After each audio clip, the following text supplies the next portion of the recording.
Hello and welcome to my channel.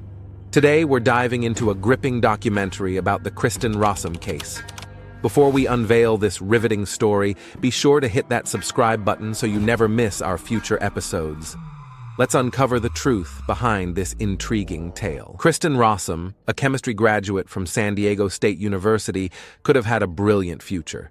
Instead, she is serving a life sentence in the Central California Women's Facility for the crime against her husband. Ralph and Constance Rossum had 3 children and was preparing them for an undoubtedly bright future. The children received education from top schools, were tutored, and participated in clubs and sections for talent development. However, the fragile and impulsive Kristin broke, unable to keep up with the pace in pursuit of the ideal. Lying, skipping classes, and the desire to escape reality first introduced her to a sense of ease and oblivion after consuming alcohol. But soon, alcohol stopped providing the desired effect of tranquility, and she became dependent on the controlled substance methamphetamine. Methamphetamine is the most addictive illicit substance in the USA. It causes paranoia, clouds judgment, euphoria, and hallucinations. Kristin's erratic behavior and detachment from real life caught her parents' attention. After a long conversation, she admitted that she had been addicted to the substance since high school. This behavior was a severe blow for a family of university-educated professionals.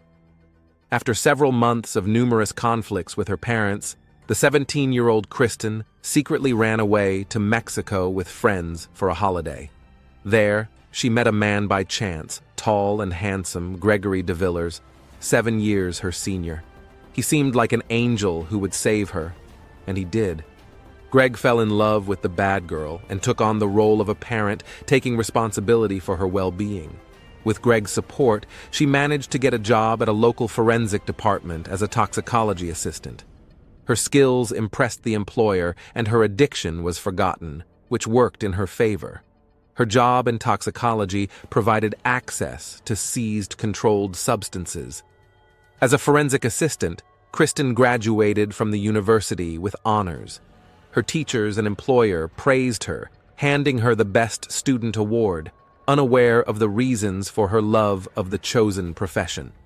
Her relationship with Greg lasted about 5 years and ended with a grand wedding on June 5, 1999. Kristin's parents adored Greg and were at ease for their daughter, as she had climbed out of the pit of dependency and confidently stood on the road to a promising and happy life. In March 2000, Kristin was hired by the San Diego County Medical Examiner's Office as a toxicologist. A toxicologist analyzes body fluids to detect controlled substances. Gregory was working in the biotechnology industry at the time. Kristin quickly grew bored with her monotonous life and began seeking excitement elsewhere. She found an opportunity with a new colleague, Michael Robertson, who had been appointed as the department head. He was married, but that didn't stop a sudden infatuation between them. They couldn't keep their relationship secret for long. Greg found numerous letters exchanged between the secret lovers. The marital relationship deteriorated, but Gregory still hoped to save the marriage, knowing his wife's weaknesses and trying as hard as ever to save her. This time, Kristin didn't want to be saved. She demanded a divorce. On the morning of Monday, November 6, 2000, Kristin was getting ready for work as usual. Greg was ill and stayed home. Kristin was very worried about her husband. In the days following their separation talk, he had been lethargic and unusually calm. She informed his workplace of her husband's illness. She also visited him during her lunch break. Greg was asleep. At 9:22 p.m. that same day, Kristin called emergency services to report that her husband, Greg, was not breathing. He had most likely committed suicide because he was home alone. The woman cried into the phone and did not listen to the dispatcher's instruction to examine the body and possibly administer first aid. Police officers and paramedics arriving on the scene at 10:19 p.m. pronounced Gregory DeVillers dead. He was lying on the bedroom floor with his torso exposed, surrounded by scattered rose petals. The room examination suggested that Greg most likely consumed a lethal dose of several controlled substances. Empty vials of powerful painkillers were scattered around, and torn wedding photos were found on his bed. During the interrogation, Kristin stated that she had informed her husband of their separation the previous evening. Just 17 months after the wedding, she regretted getting married. She felt she had rushed into it. Greg was too clingy, and she wanted to distance herself. Greg's death was ruled a suicide. The cause of death was strong sedative drugs. Kristin signed the cremation papers. However, Gregory's family and friends refused to believe in such a sudden suicide. None of them noticed any changes in his character or mood. He had not shared his marital problems with anyone. Greg was so opposed to controlled substances that he would never have taken them. Soon, the relatives managed to stop the cremation and insisted on an independent autopsy. The family's persistence allowed for the consideration of a homicide scenario. Toxicological tests revealed that Gregory's body contained an extremely high amount of fentanyl, a pain reliever 100 times stronger than morphine, along with lesser amounts of clonazepam and trace amounts of oxycodone, known as hillbilly heroin. Investigators speculated that, under the strong influence of clonazepam and other detected drugs, someone else administered the lethal dose of fentanyl to Gregory. Kristin became the prime suspect, as fentanyl is not an over-the-counter medication, and she had ample knowledge and access to such drugs. Upon arrival for interrogation at the police station, Kristin's emaciated, unattractive appearance and her doping behavior indicated her drug dependency. This was confirmed by her own statements. On the day of Gregory's death, Kristin was inconsistent in her accounts. Initially, Kristin told paramedics that Gregory had not taken any medication, but later she changed her statement, suggesting he might have taken oxycodone. At the hospital, Kristin told a nurse that Gregory might have overdosed on oxycodone. Oxycodone is similar in effect to opioid drugs. It can not only relieve pain, but also induce a sense of euphoria. It depresses the respiratory center, and without timely assistance, its use can be fatal. The police considered the possibility that Gregory died from an accidental overdose of cold medicine and oxycodone. In conversations with Kristin, they also learned that Gregory was very upset about their failing marriage, leading Kristin to tell the police that he ended his own life. This was another investigative avenue they explored. On November 8th, a colleague of Kristin's, Russ Lowe, called the police. He informed them about Kristin's affair with her boss. This information shifted the course of the police investigation. Evidence of Kristin's connection with her boss, Dr. Robertson, was found. The evidence included passionate emails they exchanged, as well as computer files and professional articles revealing Dr. Robertson's specialized knowledge of fentanyl. The criminal puzzle was coming together perfectly.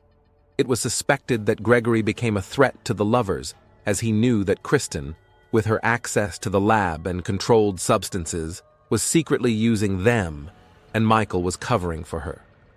It was a premeditated crime. The challenge for the investigators was to prove it.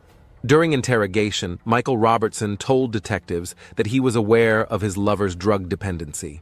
At that time, no charges were brought against the couple. They were both dismissed from their jobs for violating several rules during the investigation. Serious trouble for Kristin began in January, when police raided her home, finding traces of drugs and paraphernalia. She was arrested for the first time, but was later released on bail. The investigation progressed as new information emerged. This included Kristin's diary. During its initial examination, investigators hypothesized that it was written by Kristin not for herself, but for an external reader, as a means of covering up and affirming her innocence while crafting the appearance of Gregory's perfect self-inflicted demise. On the day of her husband's death, she bought a rose and revealing lingerie, actions inconsistent with her distressed demeanor. Medical examination indicated that Gregory was unconscious for at least 6 hours before his passing, and his death could have occurred an hour or an hour and a half before it was confirmed. Additionally, a bruise around a needle injection site on the young man's arm was found. Its purpose remains unexplained. At Kristin's workplace, a shortage of the drug that led to Gregory's demise, as well as other controlled substances, was discovered. Police believed Kristin poisoned Gregory, administering fentanyl without his knowledge. The prosecution built its case on toxicological and medical data. With enough circumstantial evidence, Kristin was arrested on June 25, 2001, and charged with first-degree murder. After spending 6 months in custody, she was released on bail. The first trial soon commenced. The prosecution's main theory was the motive for the homicide.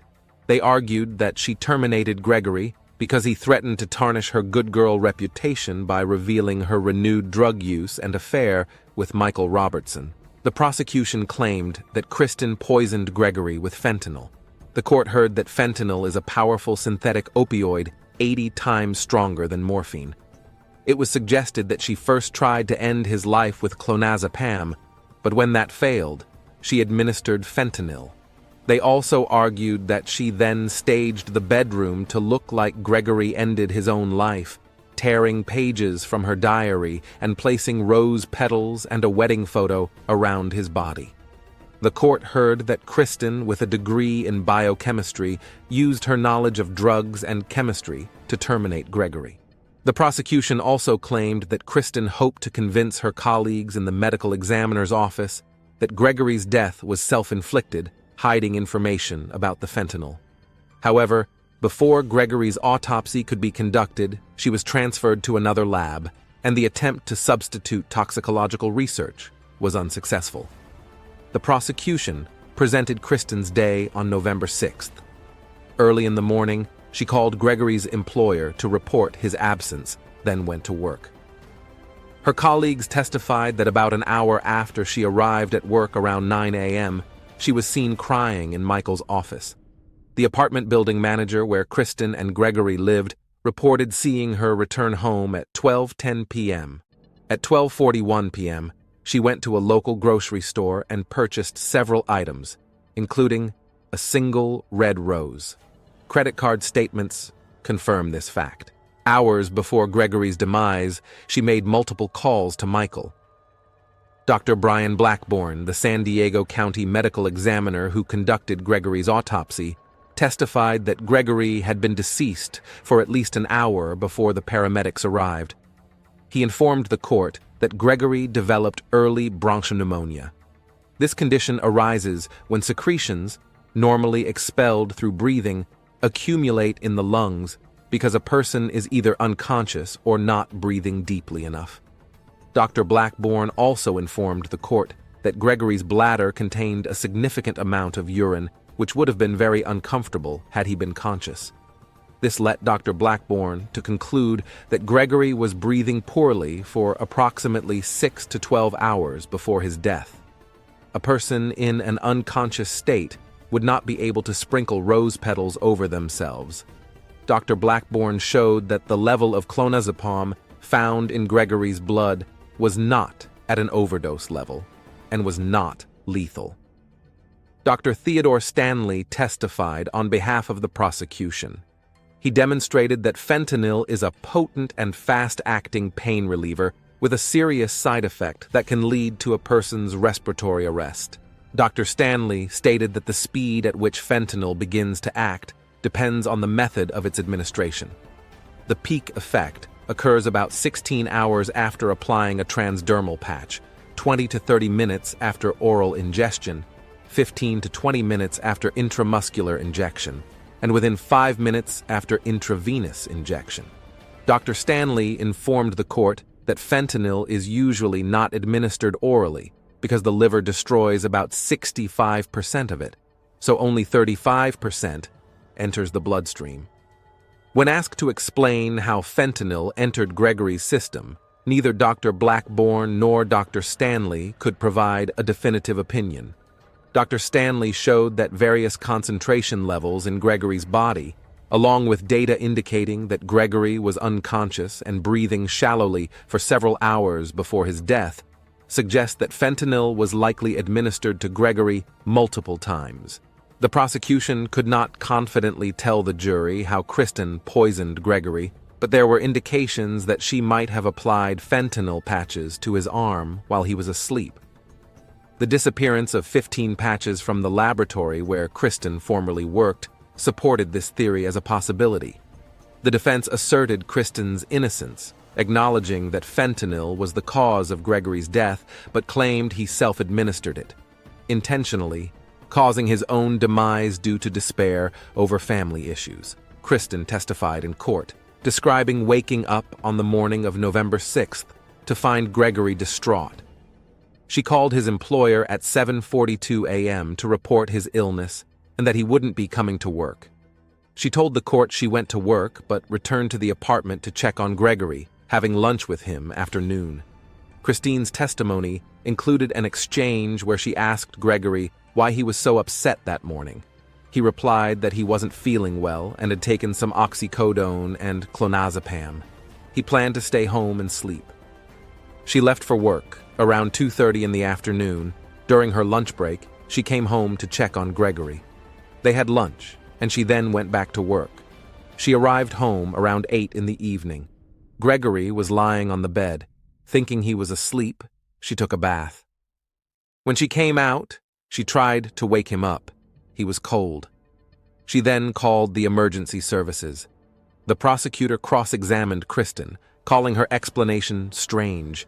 She admitted to lying in the past and about her drug use. He told the court that fentanyl was the perfect poison because it's hard to detect, which she knew well from her job.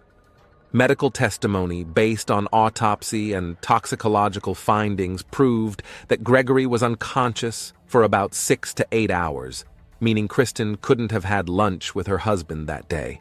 The defense claimed that although Dr. Blackburn showed the clonazepam level in Gregory's blood wasn't lethal, taking oxycodone, an opioid, and clonazepam, a benzodiazepine, together could create a synergistic effect, making them more potent. They suggested Gregory might have unknowingly taken the drugs himself. How fentanyl was administered and why high levels were found in his system remained unexplained. After 8 hours of deliberation, the jury found Kristin guilty of first-degree homicide and special circumstances homicide due to the use of poison. She was sentenced to life imprisonment without the possibility of parole. Kristin maintained her innocence and appealed the verdict. The appellate court heard that errors were made by her own defense team. Her lawyers admitted fentanyl caused the death, but failed to test autopsy samples for fentanyl metabolites. This test could have determined whether Gregory swallowed fentanyl or if the fentanyl found in the samples was a result of laboratory contamination after his death. If fentanyl had been detected only in the samples and never in Gregory's body, the prosecution's theory that fentanyl caused his death would have been incorrect. The appellate court heard that there was a break in the chain of custody regarding the samples. They were placed in a cardboard box, with each container marked as a sample from Gregory's body, but the containers weren't sealed.